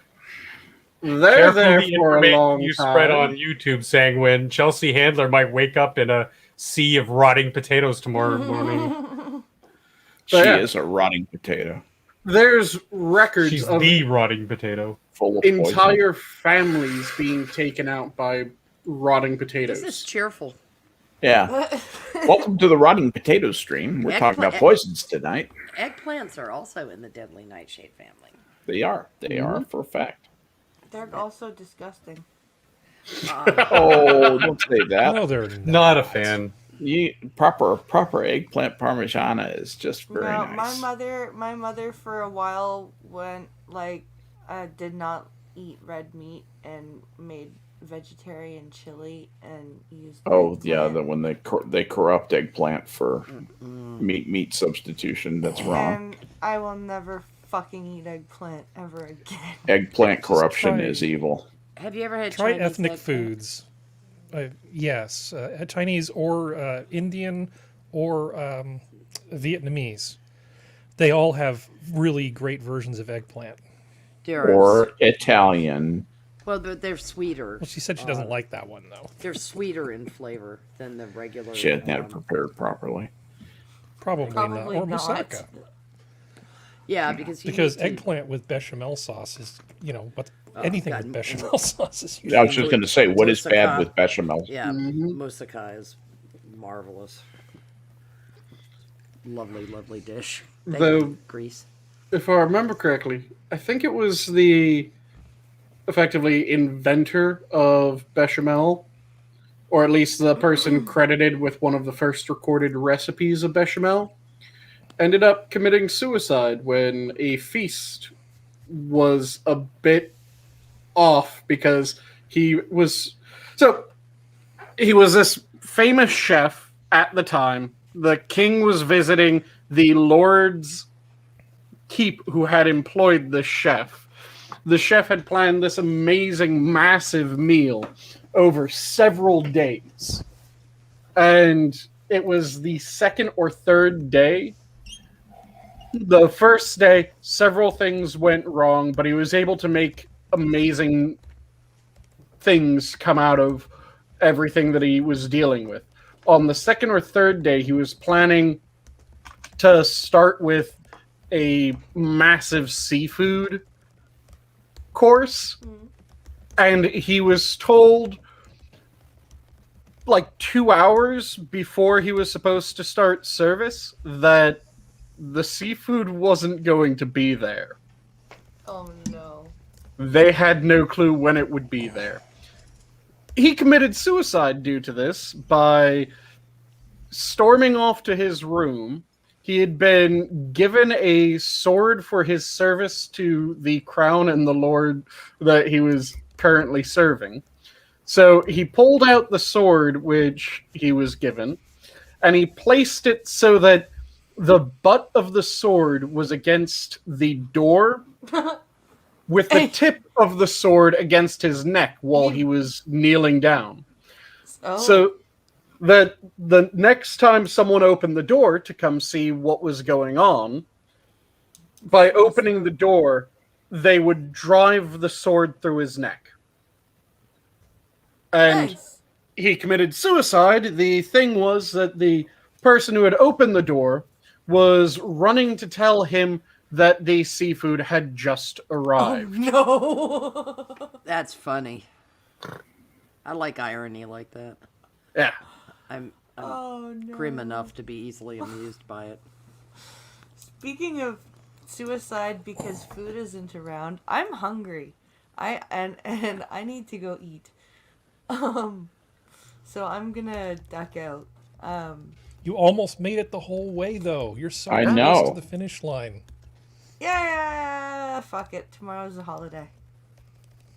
Oh, okay. Then you're staying. Stick around. Stick I'll around. stick around. Atta girl, because I didn't want to say anything because you were staying and you were chatting, and I was like, I'm not going to be the person to go, hey, you're supposed to go now. No, tomorrow's Knock off! tomorrow's Good Friday, so You're right. I don't have to. I don't have to make children go to school. Well, how remarkable. Oh, that's cool. I don't have to get up at 5 o'clock and drive grandson to school tomorrow. It's an in-service day for the teachers. So he stays home. He and I both get to sleep in. Yay.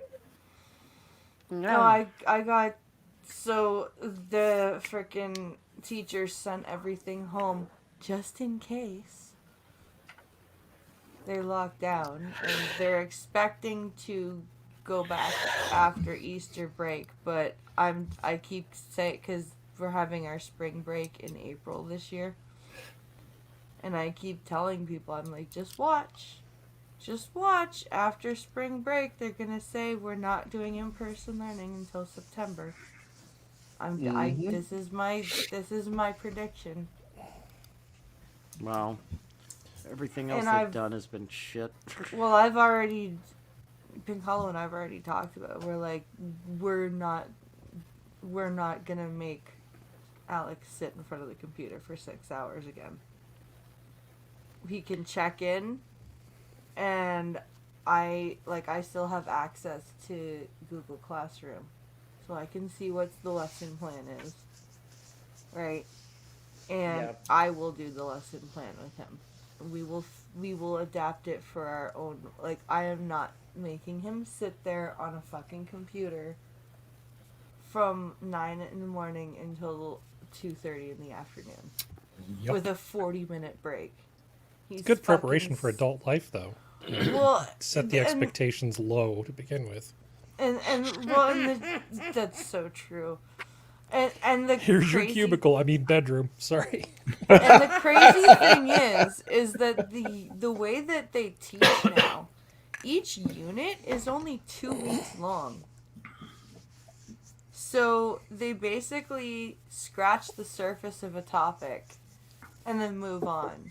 The teachers can read the lesson plan in that period of time. That's why it's 2 weeks long. Yeah, teachers They read- don't they have read to the teach anymore. No, they read the lesson plan to the children and say, okay, we're finished here. Congratulations, you all got A's. And they don't even break it down. Like, when they were teaching procedural writing to first graders, and introducing it to the first graders as such. okay, class, it's time to do procedural writing now. It's like, these kids can't even... They don't know what you, procedure means. I bet you if you asked these kids to say procedural writing, They couldn't say it. They couldn't say it. Like, why not just say, okay, we're gonna keep working on step-by-step writing? Yeah. Like, why do you have to say, like, or, Because that's the term. And the book has the term in it, and they're supposed to say what the book says. Well, exactly. And, like, the other week, they were teaching the first graders formal letter writing. To whom it may concern. I am 6. Right? Last night, I had a dream about a dinosaur. Very truly yours. Yeah, right. Like what the fuck? And then they only spend 2 weeks on, important mathematical concepts like measuring and fractions. And they're teaching fractions to 6-year-olds instead of spending more time on addition and subtraction. And it's like, That's a little early for the fractions thing. last week they were starting to teach area. Not the concept, but I mean, you can introduce these concepts, but They were starting with area last week. I'm like, Jesus Christ, I didn't learn area till I was in grade 7. and it's, I mean, the easiest way to teach kids fractions that age is in the kitchen with a set of Food. with Measuring cups. measuring cups or spoons, measuring Yeah. spoons. Or just an apple. Yeah, but I mean, they can do liquid, and they can do solid, and they can do different stuff, and And they can also learn how to cook at the same time. yeah. Yeah, that's how I learned when I was very, very young. But it's, and I mean, I could see you can introduce the concepts, but as far as actually having them work out the equations, no. Not if they don't know their, I mean, if they haven't mastered basic arithmetic. Yeah. Mm-hmm. And Why? And this afternoon, they even sent home the Chromebooks just in case. Uh-huh. And poor Alex is like, I don't want to do computer learning anymore, Mommy. I'm like, I know, buddy. It's I know. It just seems that age is so... Have they taught him prairie dogging yet? Oh, God. That would be great. It's just today's PE lesson is on prairie dogging in your cubicle. Uh-huh. Did you just hear somebody mention barbecue? Hop up! Right. Oh, goodness gracious. Well, I hope your suspicions are alleviated, but I agree with you. I would expect the worst. Because everyone's all freaked out about all the new variants because this is the first virus to ever mutate on the history of this planet. Yeah. Fuck's sakes. Yeah, it's there are I know Harry's looked into the South African one a little bit. I was reading an article on the Brazilian one, and those are a little, I guess the term I would use would be irritating, concerning. But I love the fact that we know that the Pfizer vaccine is effective for 6 months. And as somebody said, yeah, great, that means there can be another surge in the fall. Well, no less than 6 months. But yeah. Yeah. You're probably going to find that the amount of time that it's effective is going to be related to the age of the person receiving it. And older people are probably going to need the boosters more often. Mm-hmm. Shouldn't you only need like 1 or 2 boosters of a vaccine? It depends on how long lived the antibodies are effectively. Like, Certain things get coded in better than others. So, Do they have any idea on the Johnson & Johnson vaccine what the antibody endurance is? Since it's a different mechanism? No, it's similar. haven't seen. You get similar amounts of immunity. The Pfizer and the Moderna are pretty overkill. The great thing about the Johnson & Johnson is you get it, and then 14 days later, you've reached what you're going to get out of it. And it's a not insignificant amount of immunity. But that particular one, it depends. That's a 59% is the low ball for it, right, sort of. Right.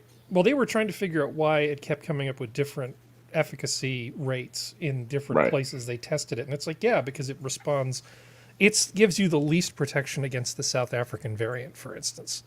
But if we can give a bunch of people that, like, Michigan is currently having a really big problem. And part of that seems to be because they've got some nasty little mutations that are going around there that spread really quickly. But I know some people in Michigan. Michigan. Oh, okay.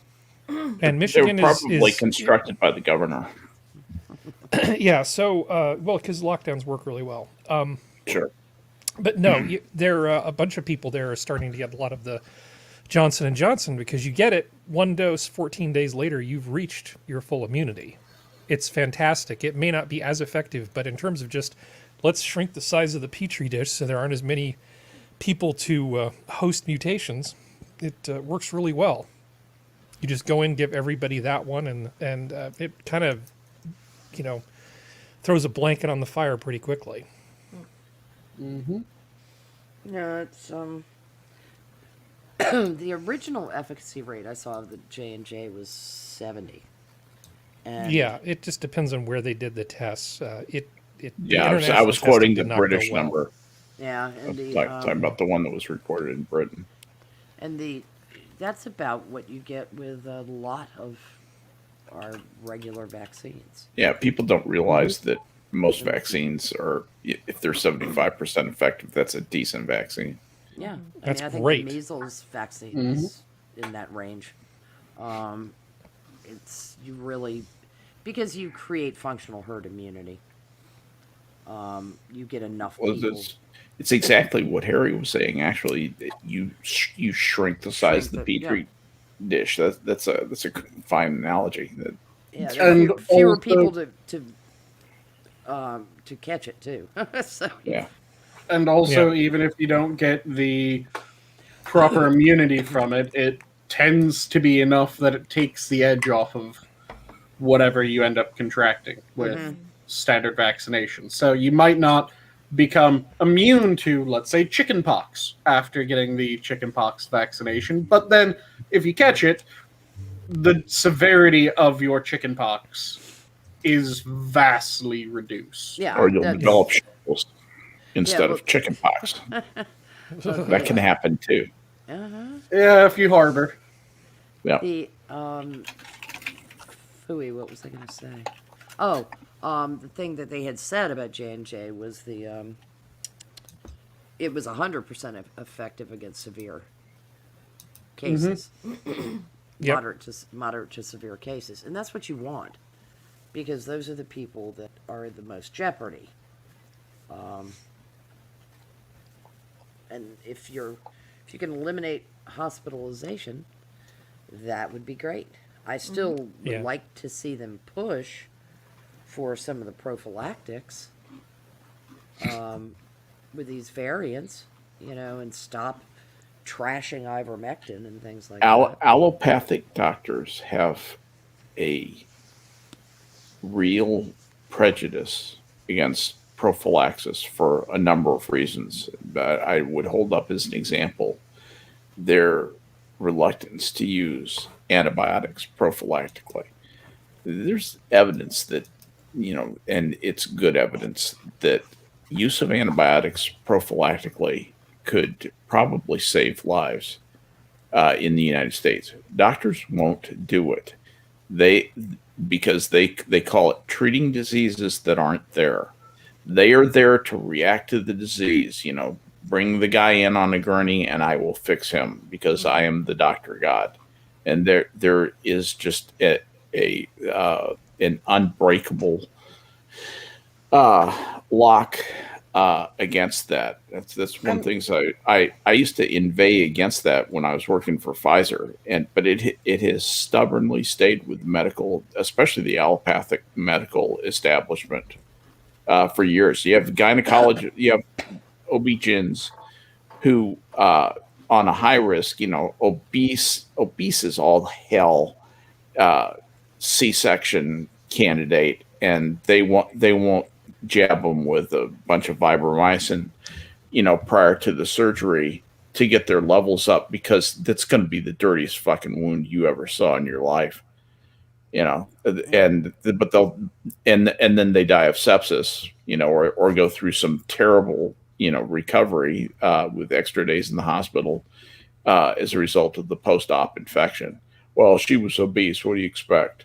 I expect you could have pumped her full of antibiotics and avoided this. That's what I expect, you asshole.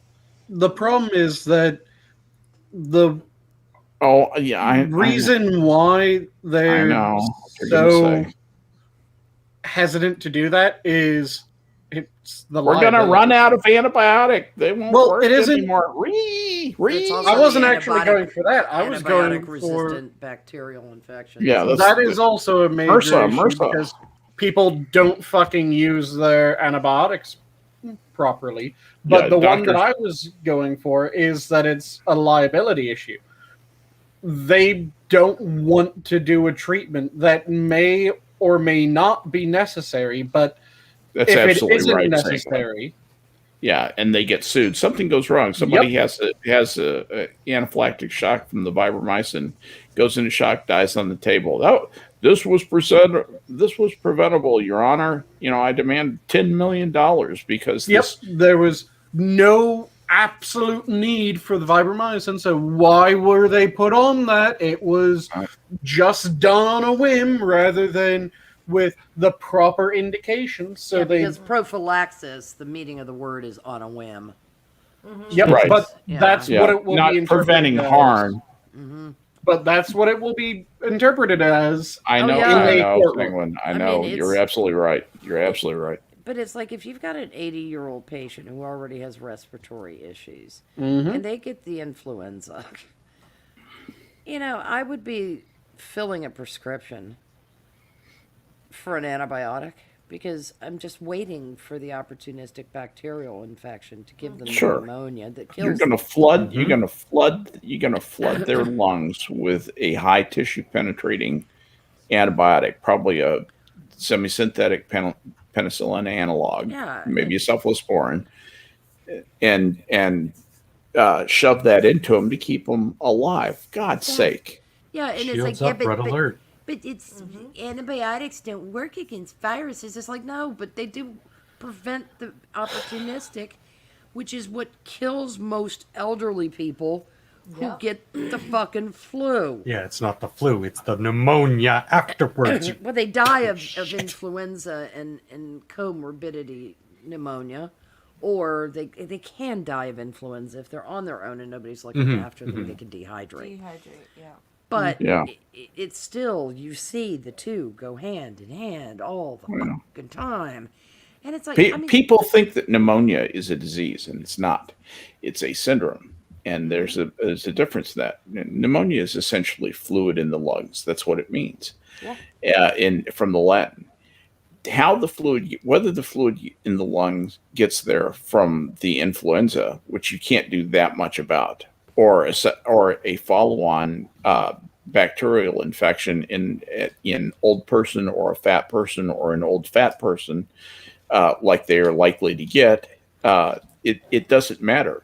They will both kill you. The pneumonia you get from either one will kill old people. That's why pneumonia used to be referred to by old-timey physicians as the old man's friend, because it was a peaceful ending to a relatively long life. People died of pneumonia back then. What did he die of? Pneumonia. Well, he died of fluid in the lungs. He couldn't breathe, couldn't extract enough oxygen. Killed his body Got, shut down. got Basically, sleepy, organs went night-night, everybody went to bed. that's it. And they called it dying in your sleep, and that's why they said it was the old man's friend. Now, Anyway, how many how I people go die of on. viral pneumonia versus bacterial pneumonia? Yeah. You know, I'd be willing to bet Why does it matter? it doesn't, but I'd be willing Yeah. to bet that bacterial pneumonia is killing a lot more people than viral pneumonia is. My oral surgeon, I guess this would have been prophylactic care when I got all my wisdom teeth taken out. Well, now dentists are a different story. Dentists were Pfizer's best friends because dentists said, "Fuck that! We're filling you up with antibiotics. I'm not taking the chance." The mouth is a cesspool for right, Christ's exactly. sake. It's the front end of the digestive tract, and you know what the other end is like. So we're totally doing this. Interestingly enough, you can find those bowel anaerobes, those nasty critters, stuff like Anaerobacter and Bacteroides fragilis. You can find that stuff in the spaces between, this is going to gross you out, but it's fecal bacteria. You can even find fecal coliform in the spaces between your gum and teeth. It's routinely cultured. And if you have an overgrowth of that stuff, it can be really bad. It can just take out a whole bunch of gum tissue. Yeah, it's the reason why fight bites are so goddamn nasty. And for anyone who doesn't know what a fight bite is, those are staff. Those are mostly staff. Yeah, they're mostly aerobic because it's got to stay alive on the bite surface for a while, and that's one thing. The anaerobes will die. So it's not really the transmission of the anaerobes. The anaerobes are dangerous to you. It's the staph and the other gram-positive aerobes that are the big boys, the big bacillus, big staphylococcus, and it's just a cocktail of them. Yeah. Escherichia Escherichia is a gram-negative anaerobe, and that's the one you find in between the teeth. You find Enterobacter fecal coliform, which is usually in the form of Escherichia. That's how people get E. Tooth coli spaces. and conjunctivitis infections. Absolutely. It's from spit. They wipe their mouth. They put their finger in their mouth and then they wipe their eyes. Yeah. It's very, very easy to do. I mean, the ophthalmologists in my practice used to tease people because they go, "You've been scratching your ass and rubbing your eye." Right. Just to freak people out. It's a popular joke among the pharmaceutical set, believe it or not. There's a whole brand of humor that I could probably do an hour on. Yeah. My wisdom teeth were impacted. Yes. So they had to go in, and they gave me a whole 14-day or 10-day. I can't remember. It was long. They probably cut them out too. Oh yeah. Yeah. So that's very significant surgery, actually. I had gauze in my mouth for at least 2 days, pretty much. It's some of the most vascular tissue in your body. There are a lot of blood vessels. Sanguine can tell you their names. I can't, but I just know there's a whole bunch of them in your mouth. That's why you bleed so badly from the head and mouth. You get hit in the mouth. Yep. Massive capillary beds. Heebie-jeebies. I looked like Chairman Mao for 2 weeks after I had my wisdom teeth. Chairman Mouth. Yeah, it was awful. Oh, it was terrible. Mine were in the bone. They actually sawed away part of the bone. Oh, Jesus. Mine weren't that bad. Mine were bad enough, though, that they were causing ear issues. Mm-hmm. Like, my earache. I would get earaches and my ear canals would swell shut. Mm-hmm. And, I actually had to wait a couple of months because they had caused an ear infection. If it's bad, why do they call it swell? Okay, now that's thank God, that bad joke. It's time for a parting thoughts. Use that as my escape mechanism, and I will start with DrFunctional. Sharding farts? No thanks. No sharding of farts. Thank God, that's just like glass. Hopefully not. I made a huge to-do list today I'm just not sure who's going to do it. Yeah. I like that parting thought. Who'd you get that from? I think I saw it on one of those like live, laugh, love kind of poster things. Oh. But it was actually like funny, good. When did you become a wine mom? Oh, stop. Yeah, you're next, Sanguine. I'm still just thinking about the colors people, and now I'm really tempted to make another Twitter that's just color. And anytime I see someone use people of color, I don't own them. That could be worth it. Are those your parting thoughts? I'll leave off with my standard as well of if you're passionate about something, make sure that you devour it. Don't let it devour you. Cool beans. BP, how rare it is to have you here for parting thoughts. Right? Wonderful. So, you go. So, coffee stream tomorrow at noon. And Star Trek stream on Saturday. We're going to be talking about our favorite plots, themes, and story arcs. And that was a good idea from Skep Tock. And I guarantee BP already knows what mine is. All right. Harry. He had to drop out and come back in. Oh, dear me. Okay. It's... Oh, good. Damn it all. All right. Skep. Oh, I just heard a boop.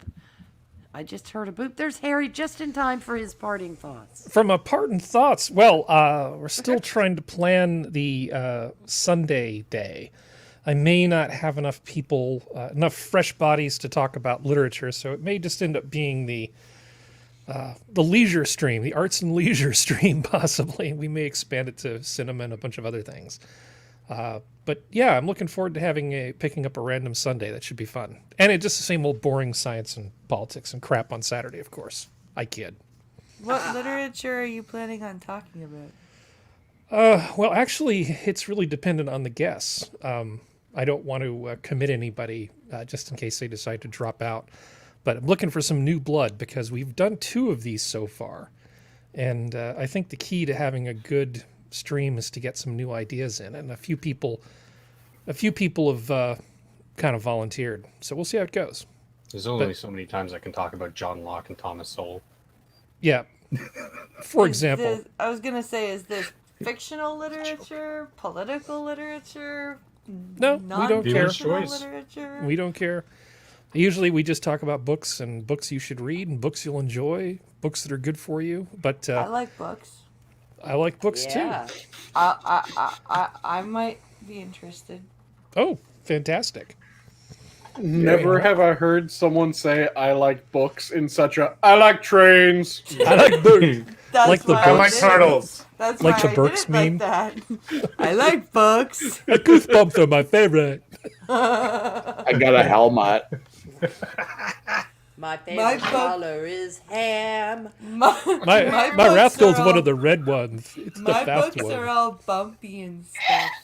I can count to potato. Okay, now this, guys. All right. this You're is losing usually- control. This is usually after chat. Yeah. Yeah. Sorry. Be there in a minute. The expressions, the opinions expressed on, or the expressions opined on Minions of the Zoo do not reflect anything, okay? Just Nothing. talking about the Burks meme, not making fun of handicapped people in general. Just saying. Breakfast. Stop it. Skep. Well, on these highbrow notes, I actually had looked up some stuff pertaining to education, and as is my wont, I look for quotes from famous people about education that appeal to me. And one of them is absolutely anonymous, and I just loved it. It's a Chinese proverb, and it goes, "If you're planning for a year, sow rice. If you're planning for a decade, plant trees. If you're planning for a lifetime, educate people." Another quote that I really liked was from G.K. Chesterton, and what's not to like, except every single sentence that man ever wrote. Mm-hmm.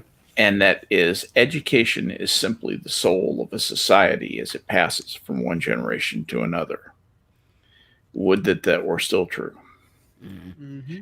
But the best quote, and it's the best by far in a class by itself, comes from the great Dorothy Parker. And I thought of you, Prospero, when I saw this. The cure for boredom is curiosity. There's no cure for curiosity. Yeah. I love Dorothy Parker. She's clever woman. Very, very intelligent woman.